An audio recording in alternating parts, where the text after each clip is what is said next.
March 20, 2003. The world watched as the U.S. launched a military invasion of Iraq, marking the beginning of the end for Saddam Hussein's regime. This was a moment that reshaped the Middle East and global politics forever. But what led to this monumental event, and what were the consequences for Iraq and the world? Let's explore the rise and fall of Saddam Hussein. Saddam Hussein's journey to power began with his role in the Ba'ath Party, a political group that aimed to unite the Arab world. In 1979, he became Iraq's president. Saddam's rule was marked by authoritarianism, but also modernization. Iraq became a leading oil producer, and he portrayed himself as a champion of Arab nationalism. However, his reign was overshadowed by brutal crackdowns, mass executions, and the use of chemical weapons against his own people, particularly the Kurdish population in the 1980s. In 1990, Saddam made a bold move by invading Kuwait, claiming historical rights over the territory. This action provoked the Gulf War in 1991, where a US-led coalition pushed Iraqi forces out of Kuwait. Although Saddam's military was defeated, he managed to cling to power, tightening his grip on Iraq. Meanwhile, harsh economic sanctions imposed by the United Nations devastated Iraq's economy, leading to widespread suffering among its people. In the aftermath of 9/11, the US shifted its focus to the Middle East under the guise of fighting terrorism. Saddam was accused of possessing weapons of mass destruction, or WMDs, and supporting terrorist groups like Al-Qaeda, claims that were later discredited. Despite opposition from countries like France and Germany, the US and its allies, led by President George W. Bush and Prime Minister Tony Blair, decided to invade Iraq. On March 20, 2003, Operation Iraqi Freedom began with airstrikes on Baghdad. Within weeks, US forces captured the capital, and Saddam's government collapsed. The iconic images of his statues being toppled became symbols of his regime's end. Saddam went into hiding but was eventually captured in December 2003, found in a small underground bunker near Tikrit. His trial and subsequent execution in 2006 marked the final chapter of his rule. While the overthrow of Saddam ended decades of oppression, Iraq descended into chaos. Sectarian violence erupted between Sunni and Shia factions, leading to a devastating civil war. The power vacuum also gave rise to extremist groups like ISIS. Iraq remains a nation grappling with instability, and the war left a trail of destruction, with hundreds of thousands of lives lost. The United Nations and other international organizations played pivotal roles in Iraq before, during, and after the invasion. Prior to the 2003 invasion, the UN imposed economic sanctions on Iraq, aiming to dismantle its alleged weapons of mass destruction program. These sanctions, however, had a profound impact on the Iraqi population, leading to widespread humanitarian crises. During the invasion, the UN's role became more complex. While some member states supported the military action, others vehemently opposed it, leading to a divided international community. The lack of a unified stance highlighted the challenges of collective decision-making in times of crisis. Gap 3S. After the fall of Saddam Hussein, the UN and other international organizations shifted their focus to rebuilding Iraq. They provided humanitarian aid, supported elections, and worked to stabilize the region. Despite these efforts, the path to recovery has been fraught with obstacles, from ongoing violence to political instability. The involvement of the UN and other international bodies underscores the complexities of international intervention. It raises important questions about the efficacy and consequences of such actions, leaving a lasting impact on global diplomacy and governance. As we reflect on the international community's role in Iraq, it is crucial to consider the lessons learned and how they can inform future actions. The story of Iraq serves as a reminder of the delicate balance between intervention and sovereignty in the pursuit of global peace and stability. Hey everyone, today we're going to talk about something really important: the humanitarian crisis in Iraq. It's one of the saddest outcomes of the conflict there. Imagine millions of people forced to leave their homes, so many lives lost, and everyday life just devastated. That's what happened in Iraq. Families were split up, homes were destroyed, and people had to run away to other countries or live in packed refugee camps. Things like clean water, doctors, and schools became really hard to find, which made things even worse. Kids were hit the hardest. Lots of them became orphans, saw terrible things, and couldn't go to school or have a normal childhood. The emotional scars of war are deep, and they last a long time, especially for kids. Gap 3S. And it wasn't just soldiers who got hurt. Regular people caught in the middle, bombings and fighting between different groups. So many lives were lost. It's really heartbreaking to think about all the pain and suffering. Just imagine, everyday things like going to the store or going to school became super dangerous. People were constantly scared, and it changed how they lived and how they treated each other. Even though the Iraqi people are incredibly strong, rebuilding their lives and their country is really tough. It takes time, money, and help from all over the world. The problems in Iraq show us how badly war hurts regular people. It reminds us how important peace is and how we need to help those who are suffering because of war. Now, let's shift our focus to another crucial aspect of the Iraq war media coverage and its impact on public opinion and political decisions. The role of media cannot be overstated when it comes to shaping perceptions and influencing policy. In the lead-up to the 2003 invasion, media outlets around the world were abuzz with reports, images, and narratives about Iraq's alleged weapons of mass destruction. These reports played a significant role in swaying public opinion in favor of military action. GAP3S, news channels, newspapers, and online platforms often presented information that supported the narrative of an imminent threat. This created a sense of urgency and fear among the public, making the case for war seem more compelling. However, this coverage was not without its controversies. Many critics argue that media outlets failed to adequately scrutinize the information provided by governments, leading to a one-sided portrayal of the situation. The famous phrase, embedded journalism, became a staple during the invasion, with reporters traveling alongside military units. While this provided real-time updates and dramatic footage, it also raised questions about the objectivity and independence of the reporting.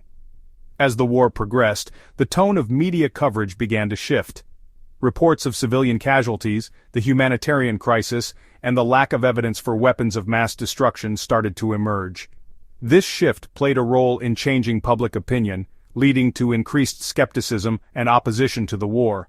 Political decisions were also influenced by media coverage.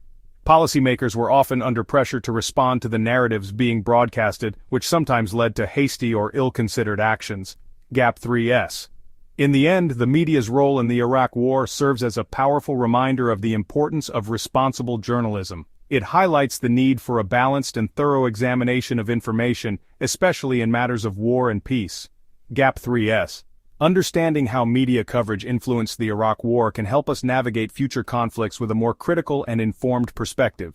The invasion of Iraq in 2003 had profound repercussions on global politics, reshaping alliances and sparking widespread anti-American sentiment. As the U.S. led the coalition forces into Iraq, many countries expressed support, while others strongly opposed the military action. This divergence of opinions highlighted the growing rift between traditional allies and set the stage for a more fragmented international community. Countries like the United Kingdom and Australia stood by the U.S., participating actively in the invasion. Conversely, nations like France and Germany voiced their opposition, advocating for diplomatic solutions and criticizing the unilateral approach taken by the U.S. This division was not just limited to governments but also permeated public opinion worldwide. Protests erupted in cities across the globe, with millions of people voicing their disapproval of the war. The war also contributed to the rise of anti-American sentiment, particularly in the Middle East. Many viewed the invasion as an act of aggression and imperialism, leading to increased hostility towards the U.S. and its allies. This sentiment was further fueled by the civilian casualties and the humanitarian crisis that unfolded in Iraq. The invasion strained U.S. relations with several countries, complicating diplomatic efforts and cooperation on other global issues. It also led to a re-evaluation of foreign policy strategies, with some nations becoming more cautious in their alliances and commitments. The consequences of the Iraq invasion continue to influence global politics today. The war served as a catalyst for various geopolitical shifts, including the rise of new power dynamics and the re-emergence of old rivalries. It also underscored the importance of multilateralism and the need for a collective approach to addressing international conflicts. Understanding the global political ramifications of the Iraq invasion can provide valuable insights into the complexities of international relations and the far-reaching impact of military interventions. As we reflect on these events, it's crucial to consider how they shape our present and future, reminding us of the delicate balance required in global politics. The economic consequences of the 2003 invasion of Iraq were profound, both for the country itself and the global oil market. Iraq, once a major player in the oil industry, saw its infrastructure devastated by the conflict. This disruption had immediate and long-term effects on the country's economy, which relied heavily on oil revenues. Efforts to rebuild the oil industry were slow and fraught with challenges, including ongoing violence and political instability. The global oil market also felt the impact of the invasion. With Iraq's oil production disrupted, global oil prices experienced volatility, affecting economies worldwide. Countries dependent on oil imports faced higher costs, while oil-exporting nations saw increased revenues but also greater geopolitical tensions. The invasion underscored the vulnerability of the global oil market to political and military conflicts in key producing regions.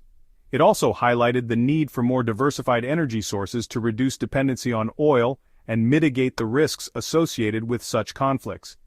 As Iraq continues to rebuild its economy and oil industry, the lessons from the invasion serve as a reminder of the interconnectedness of global markets and the far-reaching consequences of military interventions.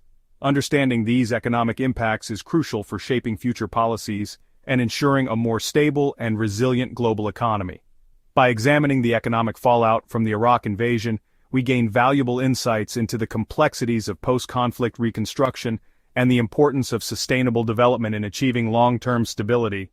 One of the primary justifications for the 2003 invasion of Iraq was the belief that Saddam Hussein possessed weapons of mass destruction, or WMDs.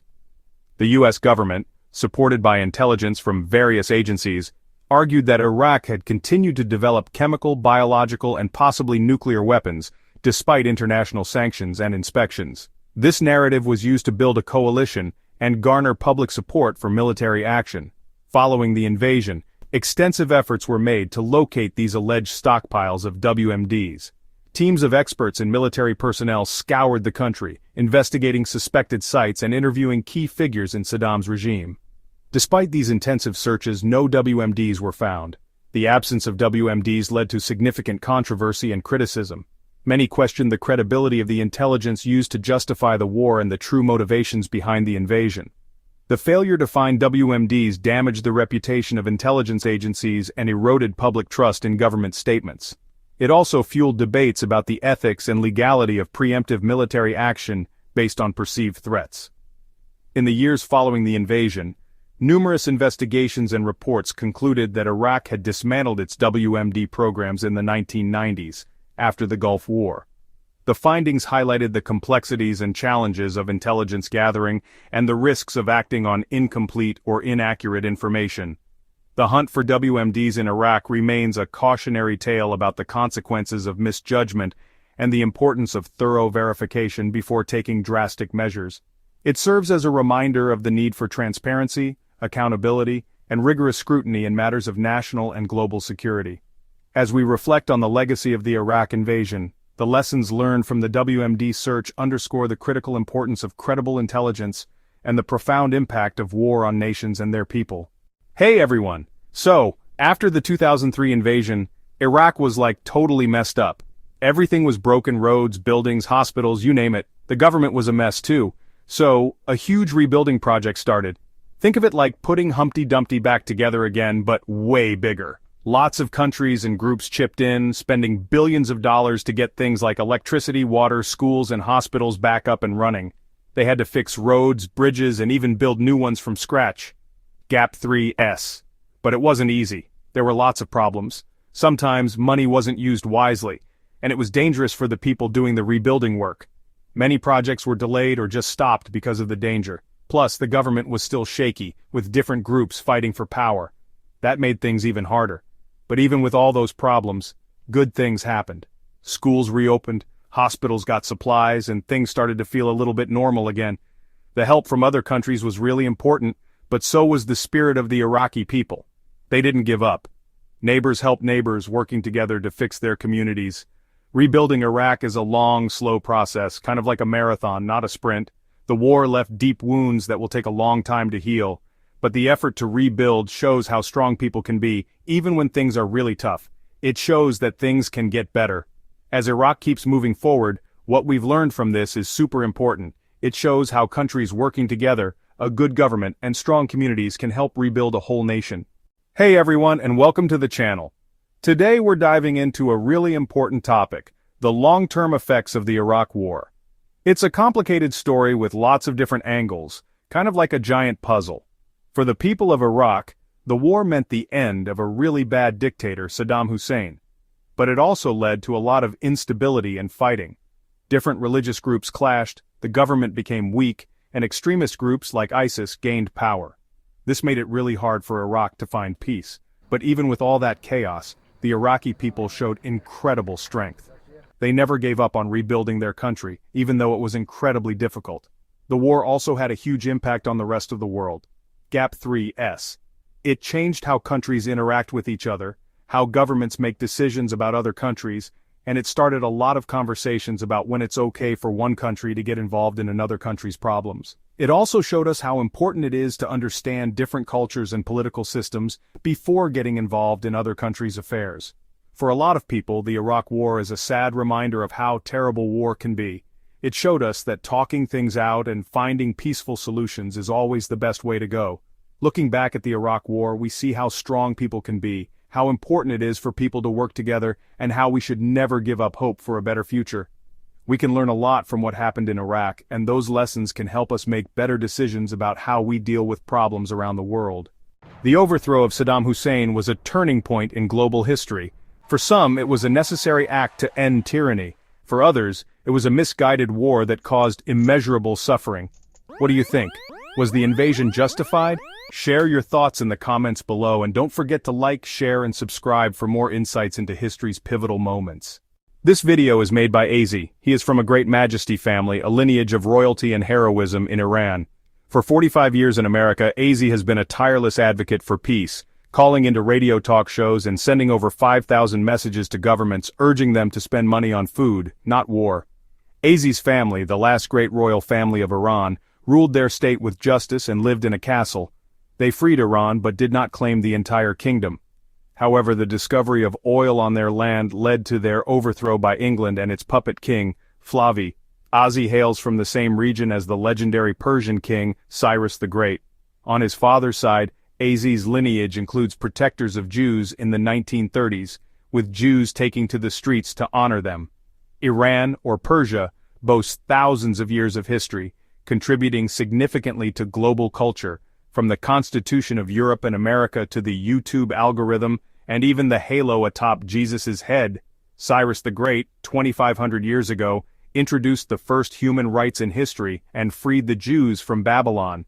The Jewish Holy Book even refers to him as a Jewish Messiah. Jews lived peacefully in Persia for 2,700 years. In the 1980s, Azi lost everything due to the 8-year war initiated by Saddam Hussein, with the backing of American and Israeli arms dealers and some European nations. 1 million Iranians were killed or injured, and the damage amounted to trillions. Arms dealers profited over $500 billion in today's money by selling weapons and information to both sides to prolong the conflict. AZ's princess mother taught him to love people as they are. In 50 years in America, AZ took only a few vacations and attended few concerts. He consistently advised Iranians not to come to America just for money, but to work with good Americans to heal both nations, leaving a positive legacy in history. Azi's message is clear: be a part-time hero, and strive for a world where everyone can live in peace.